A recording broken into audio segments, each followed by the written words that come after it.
Thank you very much. It's an honor to have a very, very special person. I've dealt with him for a long time, Benjamin Netanyahu, Prime Minister of Israel. And we had lunch together. We had meetings together, along with his very capable staff. And I think we've come up to some pretty good solutions and conclusions. And we'll be working a little bit after this. And then I assume you're going back home. Yes, sir. This is a quick stop, in and out. But we appreciate you being here, and we are a friend of Israel, as you know. I would say that I'm by far the best president that Israel has ever even thought of seeing. And it's an honor to be so, and to be so thought of. Many friends in Israel, they are not in an easy area. It doesn't go easy, but we are helping them. And likewise, they've been helping us very much. And so we'll see how it all works out. But we had great discussions today, I think, on the obvious subject of Iran, and also the less obvious subject with respect to Israel, and that's trade. And I think the Prime Minister is going to tell you a little bit about trade and what they're doing for the United States. So I want to thank you all for being here. Thank you very much. And thank you. Benjamin, thank you very much. Thank you, Mr. President. Thank you, Don. Thank you. Mr. President, I want to first thank you for inviting me again to the White House. You've been a remarkable friend of the State of Israel. You stand by us. You're standing with us. You are a great, great champion of our alliance. And you actually do the things that you say you do. And I think that people respect that enormously. I certainly do, and the people of Israel do, and I think the Jewish people do as well. We just saw your representative in the Department of Justice fighting anti-Semitism, standing up for Israel in international forums. I just want you to know from the heart, it's deeply, deeply appreciated. As you said, we had the opportunity to talk today about many subjects. First, if I can mention tariffs, it's a subject of some interest today. I can tell you that I said to the President a very simple thing. We will eliminate the trade deficit with the United States. We intend to do it very quickly. We think it's the right thing to do. And we're going to also eliminate trade barriers, a variety of trade barriers that have been put up unnecessarily. And I think Israel can serve as a model for many countries who ought to do the same. I recognize the position of the United States. It says, you know, we're allowing other countries to put tariffs on us, but we don't put tariffs on them. And you know, I'm a free trade champion, and free trade has to be fair trade. And I think that's basically the position that you have put forward, Mr. President. We are going to eliminate the tariffs, and rapidly. I had the opportunity to speak to Secretary Lutnick yesterday. We talked about how we could effect this quickly, and I hope to bring a solution very quickly. We're not talking about intentions. We're not talking about, just words. We're talking about results. And those results are going to come back. So that's the first. Thank you very much. It's very nice. Thank you. Thank you. Mr. President, what about the hostage deal? Well, Let him I finish. didn't finish. Okay. Even begin. Okay. We spoke about not only the hostages, but about Gaza. The hostages obviously is a human story of just unbearable agony. I speak to the families. I spoke to them yesterday. Spoke to another one when I was in Hungary before I came here. I speak to them every day. They're in agony. The hostages are in agony, and we want to get them all out. Steve Witkoff, was President Trump's very able representative, helped us get a deal that got 25 out. We're working now on another deal that we hope will succeed. And we're committed to getting all the hostages out, but also eliminating the evil tyranny of Hamas in Gaza, and enabling the people of Gaza to freely make a choice, to go wherever they want. I mean, they should have that choice. And the President put forward a vision, a bold vision, which we discussed as well, including the countries that might be amenable and are amenable to accepting Palestinians of their free choice if they choose to go there. And I think that's the second thing that we discussed. But the hostages came right on top. We also discussed the situation in Syria. we've had neighborly relations with Turkey that have deteriorated, and we don't want to see Syria being used by anyone, including Turkey, as a base for attack in Israel. Turkey is a country that has a great relationship with the United States. The president has a relationship with the leader of Turkey. We discussed how we can avoid this conflict in a variety of ways, and I think we can't have a better interlocutor than the President of the United States for this purpose. And of course, we also discussed Iran. Look, we're both united in the goal that Iran does not ever get nuclear weapons. If it can be done diplomatically in a full way, the way it was done in Libya, I think that would be a good thing. But whatever happens, we have to make sure that Iran does not have nuclear weapons. That's the end of my speech. Mr. President, Just to add to that, we're having direct talks with, wait. We're having direct talks with Iran, and they've started. It'll go on Saturday. We have a very big meeting, and we'll see what can happen. And I think everybody agrees that doing a deal would be preferable to doing the obvious. And the obvious is not something that I want to be involved with, or frankly, that Israel wants to be involved with if they can avoid it. So we're going to see if we can avoid it. But it's getting to be very dangerous territory. And hopefully those talks will be successful. And I think it would be in Iran's best interest if they are successful. We hope that's going to happen. And we had just a lot of good talks on a lot of things. I appreciate very much what you said about the tariffs. We've been ripped off and taken advantage of by many countries over the years, and can't do it anymore. Just can't do it anymore. We can't be the stupid people anymore. And it's all because of the people that sat in the seat right here. Not your seat, but this seat. They allowed things to happen to our country that they shouldn't have allowed to happen on trade and other things, many other things. I mean, look at what's happened with our last president, where he allowed millions of people to come into our country with an open border. Who would want an open border? How stupid is that? But he allowed millions and millions of people, and of the millions, and I think it was 21 million people, but let's say 3 of them were serious criminals, serious murderers and drug dealers and gang members and people from jails. All the jails emptied out right into our country, right along the open border on Mexico, generally the Mexico open. They came in from Canada too, by the way, a lot. But generally speaking, on the southern border. And what a shame it is that we are now working very hard to get them out, get the criminals out, get the murderers out, the drug dealers, the mentally insane, get them out. They dropped the mentally insane in our country too. And this was all done by the Biden administration. It's a disgrace that we have to work so hard. And then we have judges that try and protect these people, but they didn't protect us when the people were being let in. But to get them out is never easy with these people. So I think we're doing a great job. The border is the best it's ever been. It's even as strong as it was. I had a great, solid border. I think it might even be tougher right now and stronger. So people are coming into our country, but they're coming in legally. We have a legal process, and we have that moving along properly, because we need people to come into our country, but we want people that can love our country and cherish our country. So that's where we are. And with that, any questions? What about the hostages deal? Mr. President. Today, and would you be open to a pause in tariffs to allow for negotiations? Well, we're not looking at that. We have many, many countries that are coming to negotiate deals with us, and they're going to be fair deals. And in certain cases, they're going to be paying substantial tariffs. There'll be fair deals. As you know, I spoke this morning with the Prime Minister of Japan, and we had a very good conversation. They're coming. And I said, one thing, you're going to have to open up your country, because we sold no cars, like 0 cars in Japan, and they sold millions of cars into our country.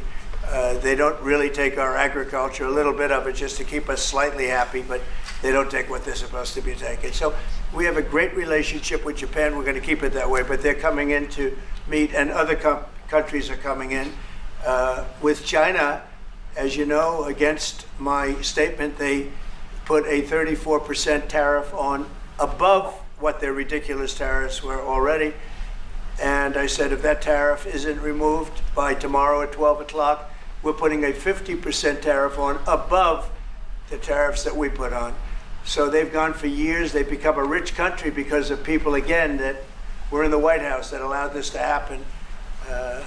Hundreds of billions of dollars a year they'd make on us on trade, and it shouldn't be that way. And I have a great relationship with President Xi. I hope it's going to stay that way. I have great respect for China, but they can't do this with just, we're going to have one shot at this, and no other president's going to do this, what I'm doing.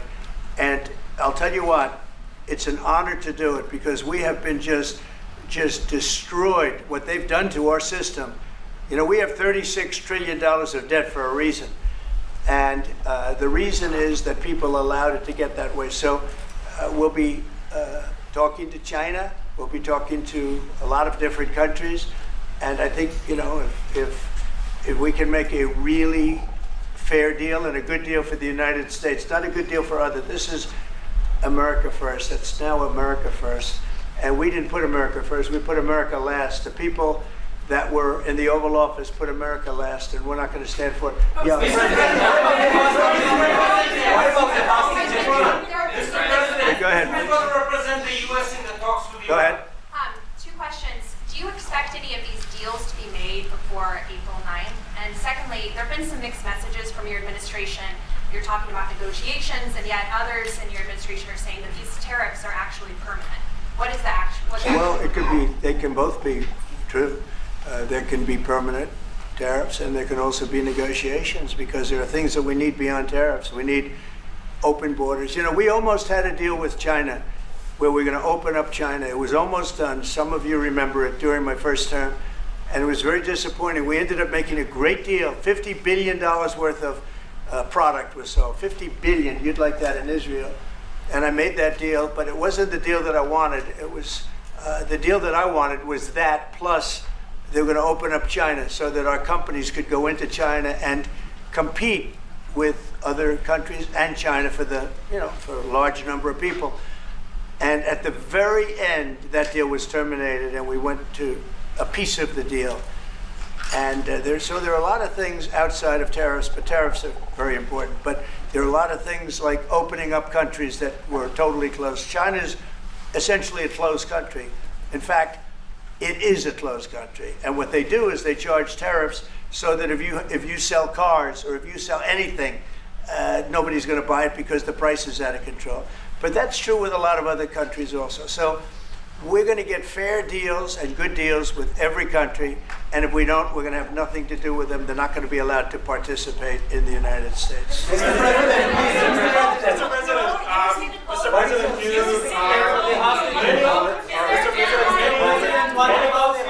Hold it.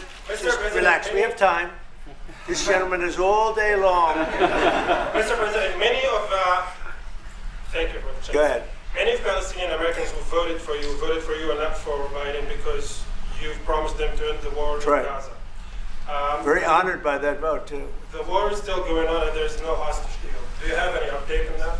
Well, I'd like to see the war stop, and I think the war will stop at some point that won't be in the too distant future. Right now we have a problem with hostages. We're trying to get the hostages out. We got quite a few of them out, but it's a long process. It shouldn't be that long.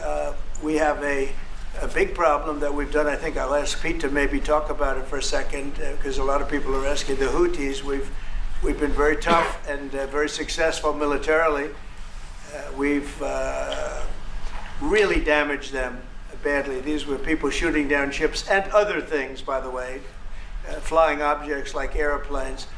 And we've put a major hurt on the Houthis, which nobody's been able to do. We've really hit them hard, and they know it, and they don't know what to do. And it's every night, night after night.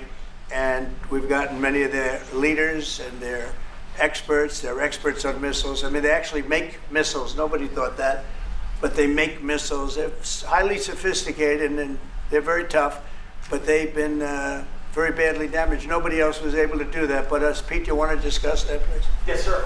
It's been a bad 3 weeks for the Houthis, and it's about to get worse. It's been a devastating campaign, whether it's underground facilities, weapons manufacturing, bunkers, troops in the open, air defense assets. We are not going to relent And it's only to get more unrelenting until the Houthis declare they will stop shooting at our ships. And we've been very clear with the Iranians as well. They should not continue to provide support to the Houthis, and that message has been made very clear. So we have a lot more options and a lot more pressure to apply, and we know, because we see the reports, how devastating this campaign has been in them, and we will not relent.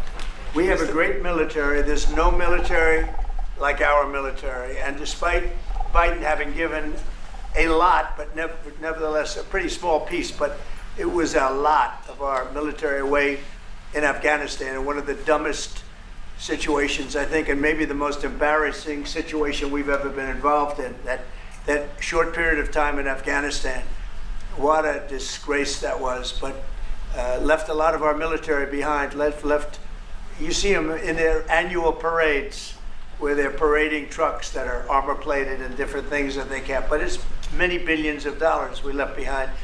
But despite that, we have a tremendous military. That was a very small portion, because we rebuilt the military during my first term, and we have great things happening with our military. We also essentially approved a budget which is in the facility, you'll like to hear this, of $1 trillion, $1 trillion, and nobody's seen anything like it. We have to build our military, and we're very cost conscious, but the military is something that we have to build, and we have to be strong, because you got a lot of bad forces out there now.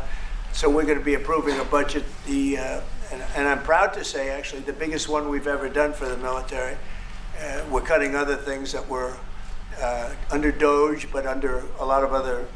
When you look at a woman getting $2 billion for environmental, and it had nothing to do with environmental, and they had $100 in the bank, and they give her $2 billion. Many of those cases, all that stuff is going to be cut out. But we are getting a very, very powerful military. We have things under order now, the likes of which we've never had before. We've never had the kind of aircraft, the kind of missiles, anything that we have ordered. And it's in many ways too bad that we have to do it, because hopefully we're not going to have to use it. But the military is very, very powerful, and it's going to remain that way. How do you Mr. President? Go ahead, please. Yes, Green. Thank you, Mr. President. I want to ask you about Iran, because this is the first time we hear that the U.S. is having a direct contact with the Iranians. Is it possible to give us some more information at what level the U.S. is High level, involved? very high level, yeah. We're dealing with the Iranians. We have a very big meeting on Saturday, and we're dealing with them directly. You know, a lot of people say, oh, maybe you're going through surrogates, or you're not dealing directly, you're dealing through other countries. No, we're dealing with them directly, and maybe a deal is going to be made. That would be great. It would be really great for Iran, I can tell you that. But hopefully, we're not going to have to get into that. We are meeting very importantly on Saturday at almost the highest level, and we'll see how it works out. Please. How do you ensure, Mr. President, that these tariffs don't drive U.S. trading partners into the hands of the Chinese? I'm not worried about it. I'm not worried about it. If they want to be in the hands of the U.S., they don't want to be in the hands of the Chinese. And the Chinese have turned out to be really not very good at that. People that are with us, they're with us.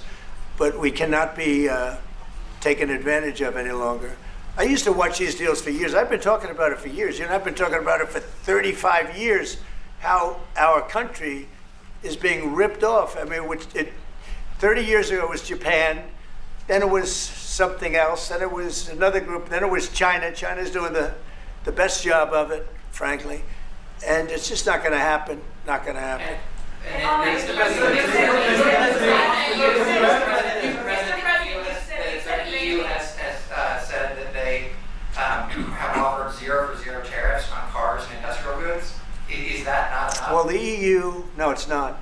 The EU has been very tough over the years. I always say it was formed to really do damage to the United States in trade. That's the reason it was formed. It was formed with all of the countries from Europe, I guess most of them, not all of them, but most of them. And they formed together to create a little bit of a monopoly situation, to create a unified force against the United States for trade. So they have NATO, which is largely the same countries.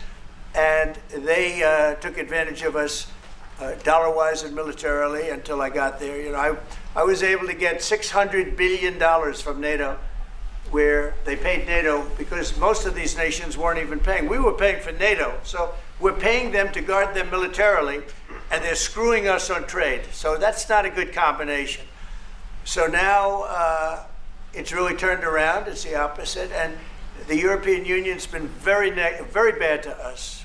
They don't take our cars, like Japan in that sense. They don't take our agricultural product. They don't take anything practically. And yet they send millions of cars in a year, Mercedes-Benz, Volkswagen, BMWs. They're sending millions and millions of cars into the US, but we don't have a car that's been sold to the European Union or other places, but let's go for the European Union. And it's not going to be that way. It's got to be fair, reciprocal. It's got to be fair. It's not fair. We have a deficit with the European Union of $350 billion. And it's going to disappear fast. And one of the reasons and one of the ways that that can disappear easily and quickly is they're going to have to buy our energy from us because they need it. They're going to have to buy it from us. They can buy it. We can knock off $350 billion in 1 week. They have to buy and commit to buy a like amount of energy. And we have that.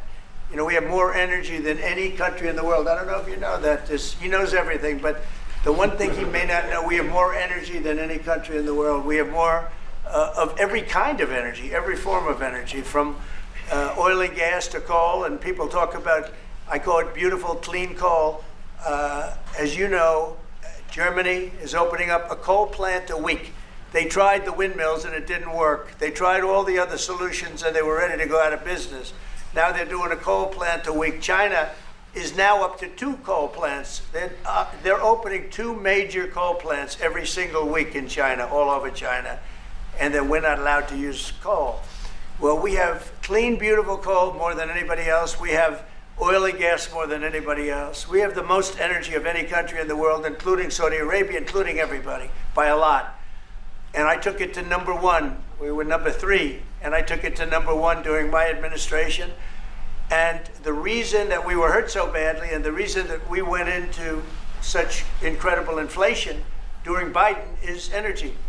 It was also their bad spending, but energy, because they played around with this incredible thing that we had built, this administration had built, and the energy costs went through the roof. And when that went up, everything else followed. Now, if you look at what's happening, you're going to see this today. I said we're going to try and get groceries down, right? An old-fashioned term, but a beautiful term. Eggs. So when I got in, the press went absolutely crazy the first week. They said, eggs have quadrupled in price. I said, I just got here. Tell me about it. And Brooke Rollins and our team did a great job, and eggs are down now 79%, and they're all over the place. And this was a problem that somebody else would have taken a long time to cure. We have energy is down. We have interest rates are down.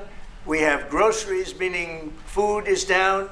We have everything is down at levels that nobody ever thought possible. Energy looks like it's going to be in the $2.50 a gallon range and maybe below that for a car, so for gasoline. So we're really doing amazing. I mean, we're cutting prices because prices got so high, people couldn't live. I mean, the prices for groceries, the prices for standard groceries, standard things were going through the roof. They couldn't live. And now those prices are coming down. So call them groceries, but that's down, energy's down, and interest rates are down. Everything's down. And the interest rates, the beauty there is when we refinance debt, you know, debt's become such a big factor in this country. We're going to start paying debt off with tariffs and other things. But it's such a big factor because the interest rate's so high. Well, now that's coming way down. So our budget's going to look a lot better because interest costs are way down. And I guess I've done that. Okay. Many Israelis are watching you now on live show. Good. What is your specific I hope they like way of getting the hostages out from the horrific captivity? Yeah, we are trying very hard to get the hostages out. We're looking at another ceasefire. We'll see what happens. But we want to get the hostages out. The Israeli people want the hostages out more than anything. They want the hostages out.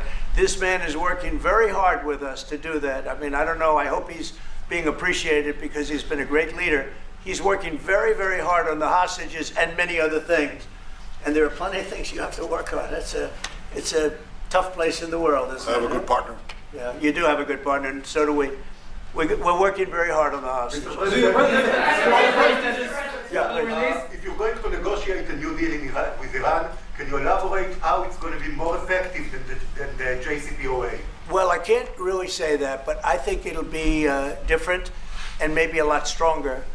But they were so happy when we made that first deal because we did get a lot out. You know, I had people right in this office, this beautiful Oval Office. They came in, 10 people, hostages, you know that. And I said to them, so how was it? And the stories they told me, I mean, as an example, I said to them, was there any sign of love? You were there, 10 people. It's only 10, but it's pretty representative. Did the Hamas show any signs of like help or liking you? Did they wink at you? Did they give you a piece of bread extra? Did they give you a meal on the side, like, you know, you think of doing? Like what happened in Germany, what happened elsewhere. People would try and help people that were in unbelievable distress. They said no. I said all of them. I said, did they ever wink at you like, you'll be okay? You're going to be okay? No, they didn't do that. They'd slap us. The hatred is unbelievable. And the lives, you know, they lived in a pipe, not really a tunnel, it was a pipe. And they always thought they were suffocating, they were going to suffocate. And then they'd open up the pipe and it was like 3.5 feet high. This isn't, you know, we hear tunnels is bad, but pipes are worse. And the stories I heard were incredible. But I just said, was there any sign of potential love or affection? And there were none whatsoever. It was amazing to me. There was nothing like, here, take this, it's a little extra meal or something. They lived like hell. I don't know. They seemed to be, they were amazing to me because they seemed to be pretty normal. They weren't scarred, but I guarantee underneath they have to be scarred. And one was there for 356 days. Another was there for about 180 days, you know, a long time. These are people that have been really, really horribly treated. I've never seen anything like it, actually. I was very surprised to hear the answer. Thank you, Mr. President. Are there 2 or 3 countries that are on your list that you feel are farther along in getting their tariffs lowered? I think there are many that want to get rid of tariffs right now. European Union, I mean, as badly as they've treated us, they've brought their car tariffs essentially off. I guess they brought it down to 2.5, and I hear maybe to nothing. But it's not only tariffs, it's non-monetary tariffs. It's tariffs where they put things on that make it impossible for you to sell a car. It's not a money thing. They make it so difficult, the standards and the tests.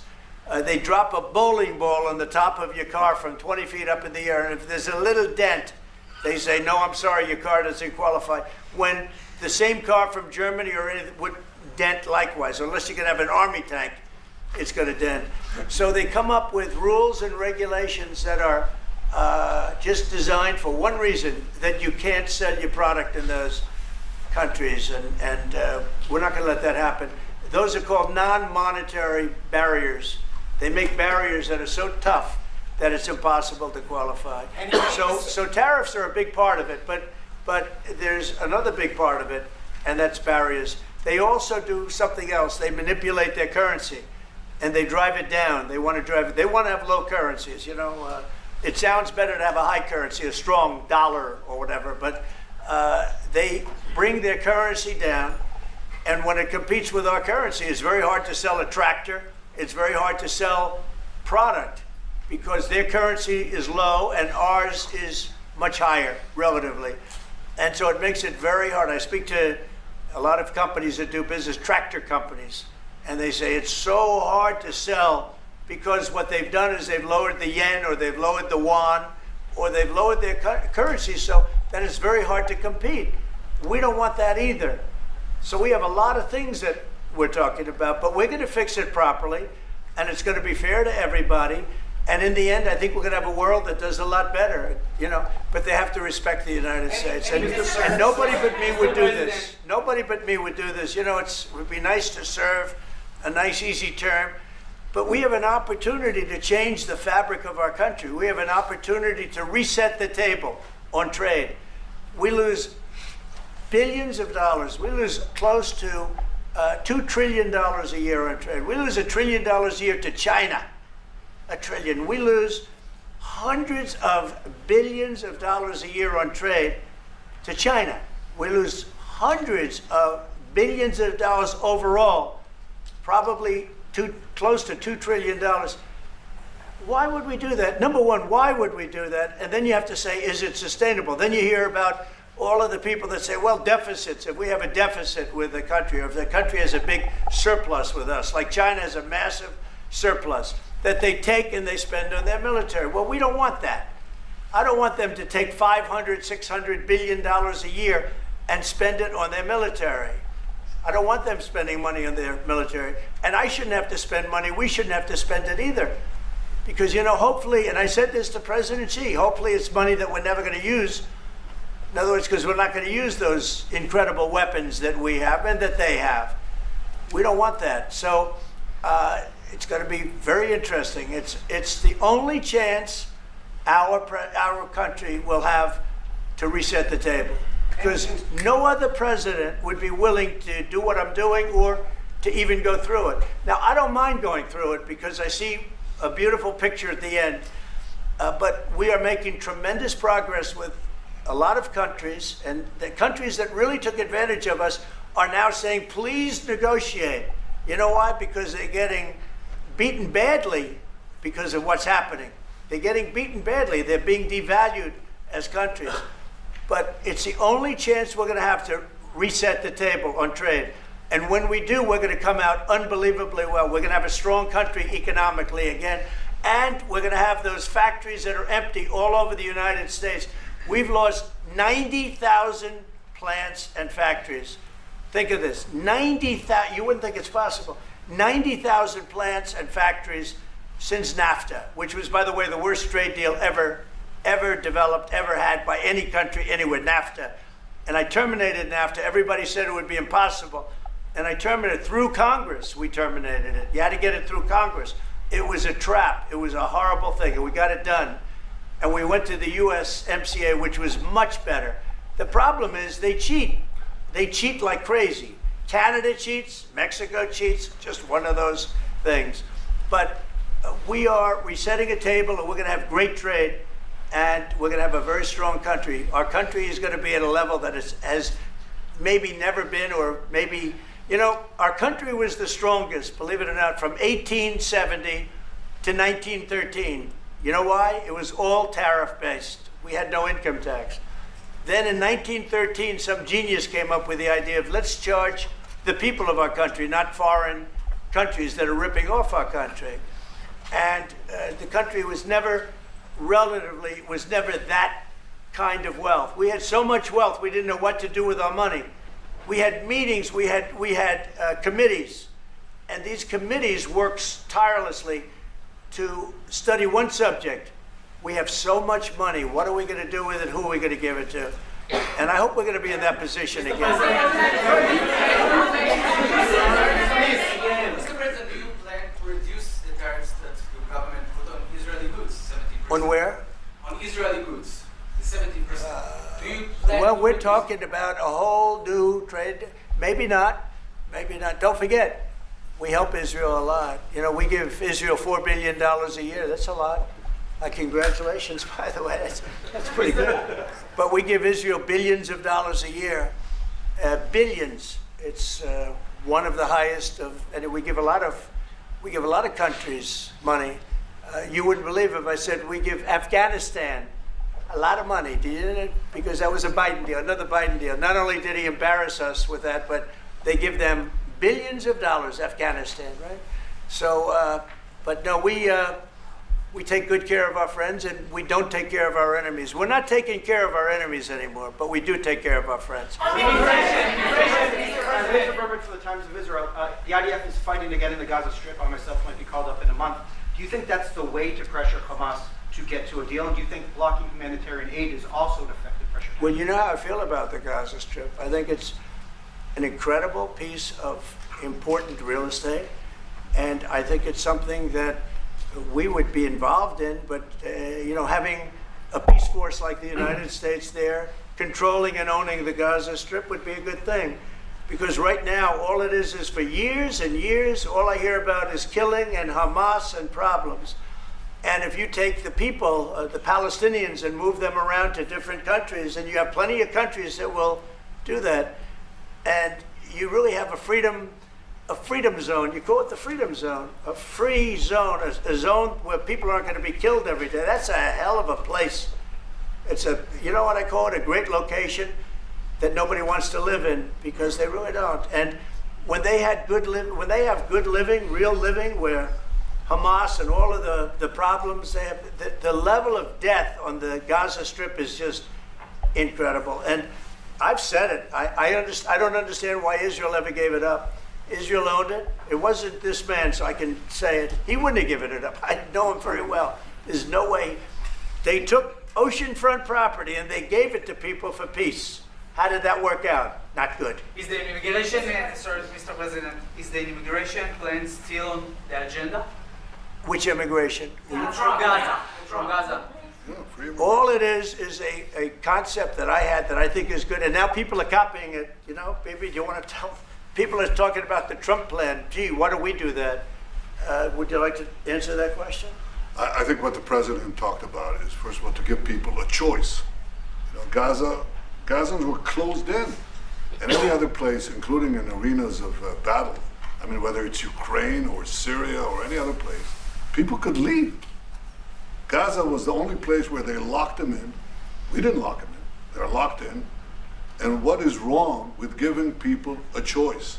Now, we've been talking, including over lunch, about some countries, I won't go into them right now, that are saying, if Gazans want to leave, we want to take them in. And I think this is the right thing to do. If you give, it's going to take years to rebuild Gaza. In the meantime, people can have an option. The president has a vision. Countries are responding to that vision. We're working on it. I hope we'll have good news for you. I will say people really do love that vision.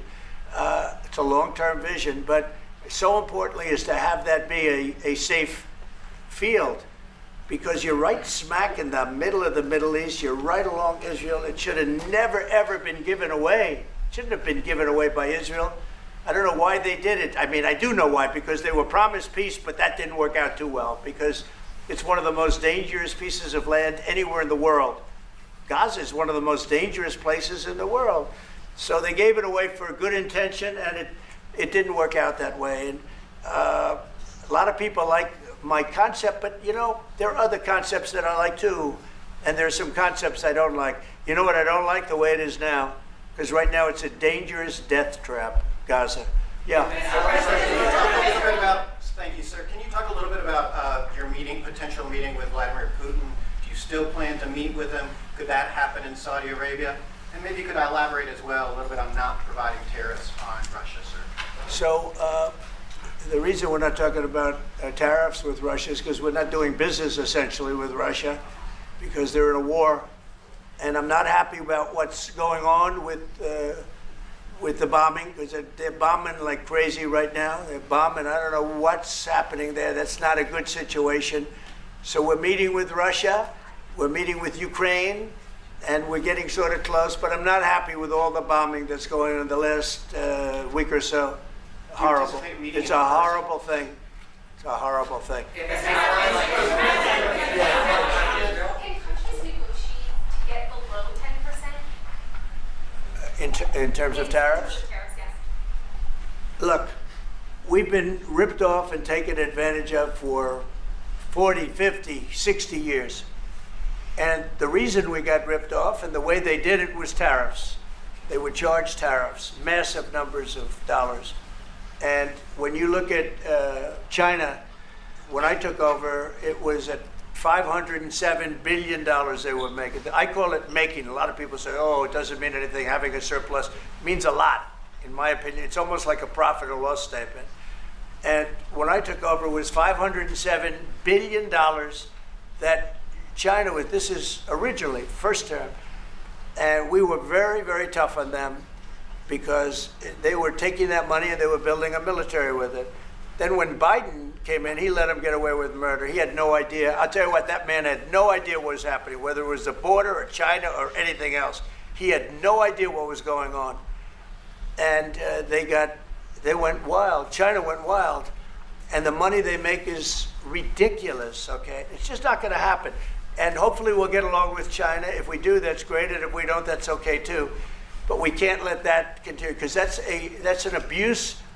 They abused the poor people that sat in this seat. That poor Biden, he was abused by them. They took advantage of him. And I'm surprised, you know, they have smart people. They were radical left lunatics, but they're smart. I'm surprised they'd allow that to take, you know, to happen. But we are going to bring great trade, and we're going to be fair to other countries. And I will say this, virtually every country wants to negotiate. If I didn't do what I did over the last couple of weeks, you wouldn't have anybody wants to negotiate. We would have gone to these countries, you want to talk? And they were, well, we don't want to talk. Now they're coming to us. They're offering things like even Bibi, and this is unrelated because it's a different kind of a relationship, but he started off our conversation today that he's cutting all of the tariffs, he's cutting everything, he's going to get down to a free base, he's going to do things that, in all fairness, other countries, if they said that, would have never even thought about doing it. Now they're offering things to us that we would have never even thought of asking them for, because they're experiencing a lot of hurt. And the hurt is that they've taken advantage of us and we finally fought back. Tariffs will make this country very rich. We're rich anyway, but we're rich in a certain way. We have $36 trillion in debt. I want to get rid of it.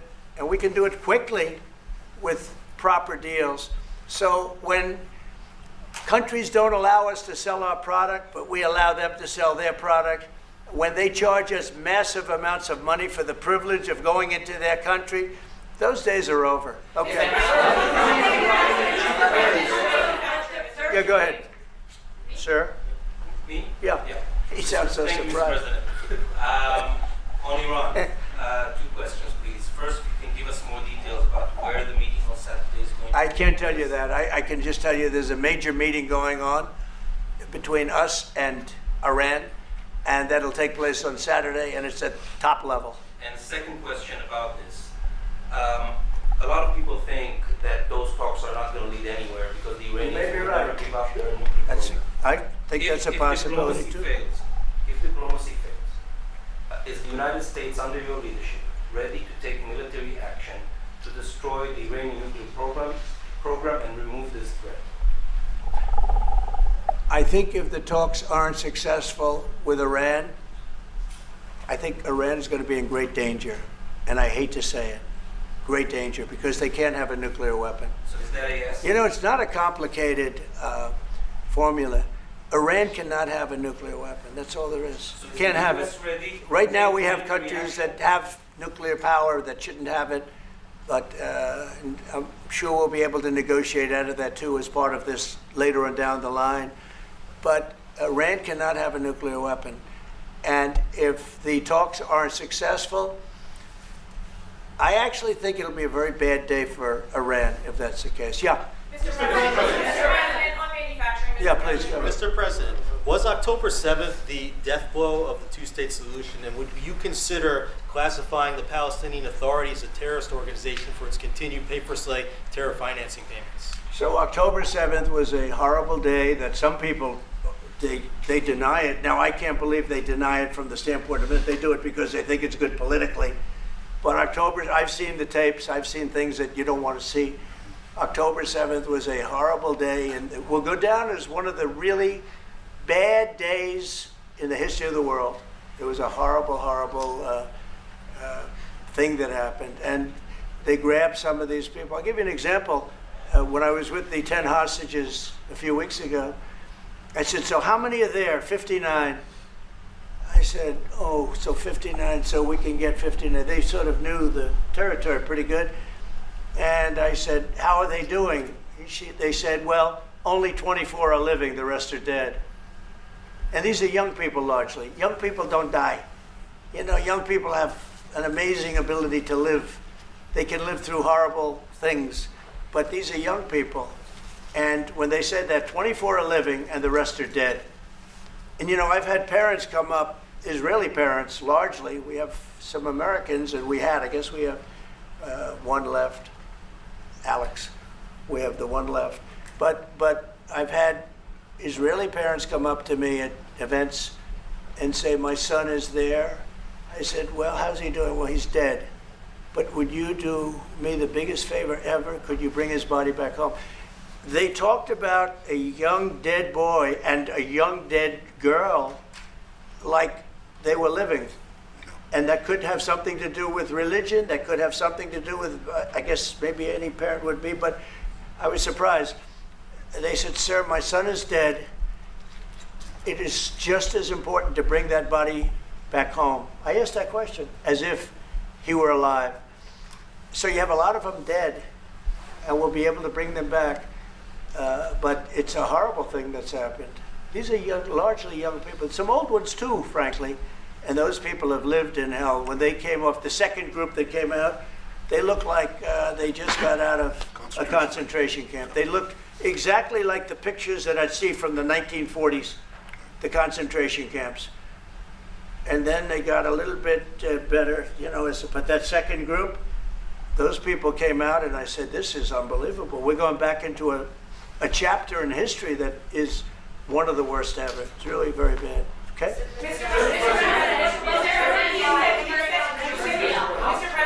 you said it could take 2 years to get American manufacturing fully up to speed in response to these tariffs. What happens in the meantime? Should Americans be prepared potentially for years of disruption? We have now $7 trillion. Think of this, $7 trillion of commitments from companies wanting to go in, from Apple to many, many companies. But that takes time. Many from Taiwan. What? It takes time to Of course it takes time. Well, are you asking me a question or are you telling me? Yeah, it takes time. You got to build a thing called a factory. You have to build your energy. You have to do a lot of things. I'm giving them energy. We're going to let them build their own power plants. They'll be their own. Essentially, they're going to be in charge of the power plant because our power is not reliable enough. You have a grid that's old and susceptible to a lot of things, including bombing and weather and a lot of other things. And we're going to give them record timing in terms of approvals of electric plants. Most of them want to build electric plants. We need massive amounts of electricity if we're going to compete with China and others. And interestingly, we're way ahead right now in the AI race with China. But the way we lose that race is if we can't give them electric. But we have more plants being built. We have everything. We're doing so great. And we want to keep it that way. And tariffs will be an important part of it. But one of the other things, Lee Zeldin's doing a fantastic job, head of environmental protection. And he's doing very rapid approvals for people to get, for big companies that are going to build a plant that's going to cost billions of dollars. And we're going to get them their approvals. They have to be environmentally perfect, everything good, but they're going to be in record time, a matter of months versus a matter of many, many years. Okay? Go ahead. Turkey claims it will stabilize the situation in Syria. Turkey? Yeah. Israel doesn't want Turkey to influence Syria. What do you think? Do you think Turkey's influence in Syria can actually make it a better, more peaceful country, or vice versa? Well, I have great relations with a man named Erdogan. Have you heard of him? And I happen to like him, and he likes me, and I know the press will get very angry. He likes Erdogan, but I do, and he likes me, and we've never had a problem, and we've gone through a lot, and we've never had a problem. We've always got, as you remember, we got our minister back from Turkey. You remember that? And this was a big deal at the time, and we got him back. And I told the prime minister, I said, just, Bibi, if you have a problem with Turkey, I really think I'm going to be able to work it out. I have a very, very good relationship with Turkey and with their leader, and I think we'll be able to work it out. So I hope that's not going to be a problem. I don't think it will be a problem. Now, with that being said, I believe it was Turkey, and I said that to him. I said it. I said, congratulations You've done what nobody's been able to do in 2,000 years. You've taken over Syria with different names, but same thing. I said, you've taken it over. He's taken it over through surrogates. He goes, no, it was not me. I said, it was you. But that's okay. You don't have to say, well, it sort of maybe was me. Okay. But what he did, he's a tough guy and he's very smart. And he did something that nobody was able to do. You know, you got to hand it to him. Any problem that you have with Turkey, I think I can solve. I mean, as long as you're reasonable. You have to be reasonable. We have to be reasonable. Thank you very much, everybody. Appreciate it. Thank you. Thank you.